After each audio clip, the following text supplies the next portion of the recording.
explicar brevemente las razones por las cuales, hasta donde entiendo, somos el único partido declarado formalmente, de acuerdo con el artículo 112 de la Constitución Nacional, en oposición a este gobierno. Pero antes de mencionar eso, quisiera hacer dos breves menciones de algo que nos interesa bastante, y es un llamado a que cese el genocidio contra el pueblo palestino y a que cese la ocupación colonialista sobre ese pueblo que tiene derecho a tener su Estado, y que es muy lamentable que sea Colombia el único país de América Latina que no reconoce al Estado al que tiene derecho ese pueblo que ha vivido desde siempre en esa región del mundo. Y llamar también al gobierno para que ojalá resuelva cuanto antes el paro de los ciudadanos de Yopal. 3 años sin agua. La única agua que les ha llegado del Estado en estos 3 años fue la de las tanquetas del SMAT, que los fueron a rociar no solo con agua, sino con otras cosas. ¿Por qué el polo en oposición a Santos II? Pues por las mismas razones que en oposición a Santos I. Yo espero que a nadie se le ocurra echarnos el cuento de que nos cambiaron el personaje y que aquí se trata de una cosa diferente. No, es el continuismo, es seguir haciendo básicamente lo mismo que se venía haciendo, y como lo explicamos a lo largo de 4 años en incontables debates todos los polistas, pues nuestras divergencias son enormes. Si el polo se volviera santista, si participara de este gobierno y lo respaldara, ustedes tienen que entender, colombianos, que traicionaríamos nuestro programa, porque nuestro programa es distinto al programa del presidente Juan Manuel Santos y de la Unidad Nacional. Traicionaríamos a nuestros electores, que votaron precisamente en un número de más de 500,000 en las listas del Congreso y a la Presidencia de la República, precisamente porque representamos unas ideas diferentes. Y además también traicionaríamos a la gente que hemos respaldado en sus luchas y que vamos a seguir respaldando. En resumen, yo diría que el presidente Santos representa una concepción plutocrática de las cosas, pero plutocrática en el sentido de los súper, hiper, mega ricos, porque inclusive los empresarios comunes y corrientes se están arruinando. Nosotros aspiramos a representar una concepción democrática de las cosas, del pueblo, de las clases medias, de los empresarios no monopolistas. En resumen, yo diría que su concepción es la de la derecha, y yo pienso que es el principal jefe de la derecha colombiana, porque pues es de derecha y es el presidente, creo que es el principal. Nosotros, por el contrario, representamos a la izquierda democrática, entonces las razones de esa oposición son bien evidentes, y debo repudiar que en una falta de rigor y de seriedad completa se nos quiera presentar a los colombianos al doctor Santos como una persona de izquierda, que la revista Semana se atreva a decir eso. Yo creo que la derecha tiene el derecho de ser de derecha, pero también tiene el deber de contarlo y de decirlo. ¿Qué tal el Partido Conservador, senador Andrade, presentándose como de izquierda? Eso sí sería por completo intolerable. Respetémonos las distintas posiciones, pero cada uno confiese, si se quiere usar esa palabra, lo que es y lo que representa. Que no resulte ser Colombia el único país del mundo donde no existe derecha, porque hasta donde he podido ver en los últimos años, nadie asume esa responsabilidad. Voy a mencionar algunos ejemplos de diferencias grandes e insalvables que tenemos con el presidente Juan Manuel Santos.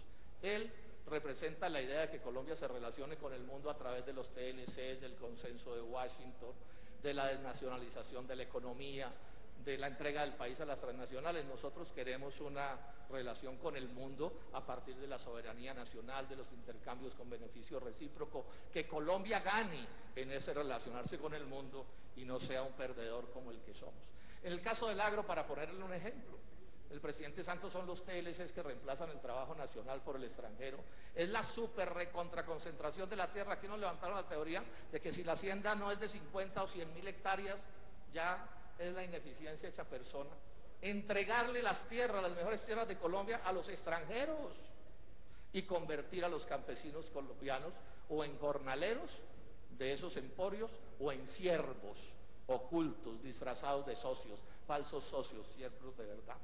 Este gobierno representa la quiebra de la industria y no le importa, la industria se está quebrando y eso no es un tema de importancia nacional. Y vienen con no sé cuántos TLCs más en estos próximos tiempos. La peor de las minerías que uno pueda concebir es la que se aplica en Colombia. Nosotros no nos oponemos a aquella minería, pero no así, destruyendo el medio ambiente y todas las cosas que conocemos.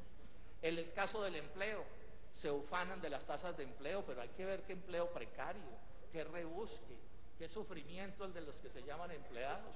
El espectáculo bochornoso que vimos en estos días con el caso de las horas extras, que el Polo tiene aquí un proyecto y se lo hunden, a pesar de que el presidente candidato en ese momento había dicho que iba a modificar la posición en ese sentido.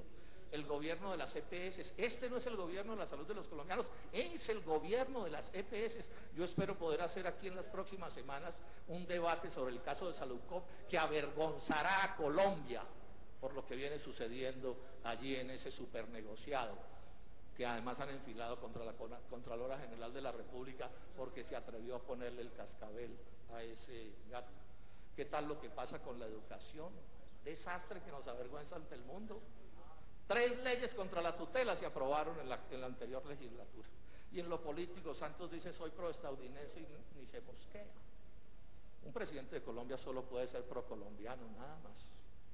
¿Qué tal la reforma a la justicia que afortunadamente se hundió? ¿Qué tal defender la mermelada como manera de hacer política? ¿Qué tal haber ayudado, así fuera de manera solapada, a elegir como procurador al doctor Ordóñez? ¿Qué tal la ley de criminalización de la protesta social? ¿Qué tal la ley del fuero militar? ¿Qué tal la idea de meternos a la OTAN, donde solo podríamos ser tropas mercenarias de la potencia colonialista que representan las tropas del OTAN en defensa de Estados Unidos y de Europa? Entonces seguiremos en la misma oposición, senadores. Nos preguntan, ¿qué tipo de oposición? Pues yo digo, pues la misma. Es que Santos 2 y Santos 1, pues la misma que le hicimos al presidente Álvaro Uribe, porque finalmente son bastante semejantes esas dos concepciones. O sea, una oposición de principios. O sea, nuestra oposición no es oportunista, no es para ver qué pescamos, es que tenemos ideas diferentes. Una oposición argumentada, razonada, dando cifras, datos, detalles, bregando a persuadir a los colombianos de nuestro punto de vista, directa, claro, sin groserías y sin patanerías, pero diciéndole al pan, pan y al vino, vino. Valiente, no se puede ser oposición si no se está dispuesto a correr con los riesgos propios de la oposición. Todo para mostrar que otro país es posible, todo para mostrarle a los colombianos que no estamos condenados al reino eterno de los Juan Manueles, sino que Colombia algún día podrá ser una república diferente. En ese sentido, decir que yo creo que el Polo lo ha hecho muy bien en su trabajo de oposición, aun cuando suene inmodesto lo tengo que decir. Ahora, bien en la idea de que somos un partido de izquierda democrática, a los otros partidos les parecerá que lo hacemos mal, pues claro, pero en nuestras concepciones estamos cumpliendo con el deber que debemos cumplir. Permítame concluir esta intervención mencionando el tema del proceso de paz, porque aquí surge una pregunta. Bueno, son la oposición y ¿qué pasa con el proceso de paz? Digamos esto, cuando el Polo se crea en el 2006, en el programa del Polo quedó dicho no a la lucha armada y sí a un proceso de paz negociada. Y hay que ver cómo nos maltrataron esos días por atrevernos a decir que un proceso de paz negociada. Entonces, cuando hoy el gobierno busca un proceso de paz negociada, los del Polo que hemos dicho, pues bueno, ojalá salga bien, ojalá eso concluya bien. ¿Qué quiere decir para nosotros que concluya bien? O para mí particularmente. Yo no creo que ahí se van a resolver los problemas de Colombia. Nada que necesite la firma del doctor Santos resolverá los problemas de Colombia. Senador, pero ahí sí pueden desaparecer. Tiene un minutico más para que todos, cada uno de los voceros de los partidos puedan hablar, ¿sí? Gracias. Excúseme, señor presidente. 3 minutos y termino. Pero sí pueden desaparecer varios miles de fusiles. Y quienes hoy los empuñan pueden regresar a la vida civil. Y eso sería importantísimo para este país, aun cuando, repito, no se arreglaran todos los problemas de Colombia. Ahora, ¿cómo vamos a actuar aquí en el Congreso ya con más detalle que se nos pregunta? No vamos a hacer un acuerdo general con ninguna de las fuerzas políticas que, digamos, hace parte de la vida de este Congreso. Particularmente porque se nos pregunta, hemos dicho, no haremos un acuerdo general con el Centro Democrático, partido con el cual tenemos, como Colombia lo sabe, enormes diferencias, porque lo catalogamos también como parte del bloque de la derecha nacional, entonces las diferencias son enormes. Pero no tendremos inconveniente, y que eso quede claro, en coincidir en este Congreso con quien tengamos que coincidir, inclusive con los amigos del gobierno, en un proyecto de ley determinado, en un artículo específico, en algún debate, etcétera, porque nosotros no somos una fuerza sectaria. Y entonces si coincidimos con alguien, pues coincidimos y ese no es el fin del mundo. Es un poco lo mismo que pasó cuando el gobierno del presidente Uribe y coincidimos con el Partido Liberal en un poco de cosas. Nosotros no hicimos un acuerdo en general con el Partido Liberal. Vemos al Partido Liberal como uno de los partidos del bloque de poder. Termino ya, señor presidente, ya un minuto. Como parte del bloque de poder, pero bueno, coincidimos con ellos en cosas y coincidimos y punto, y no pasó nada, y esperamos actuar de esta misma manera en lo que van a ser estos próximos 4 años. Entonces, por último, decirles a los colombianos, cuenten con que el Polo Democrático Alternativo aspira a mantener la coherencia, a seguir siendo los mismos que hemos sido a lo largo de todos estos años. Muchas gracias, señor presidente. Gracias a usted, senador.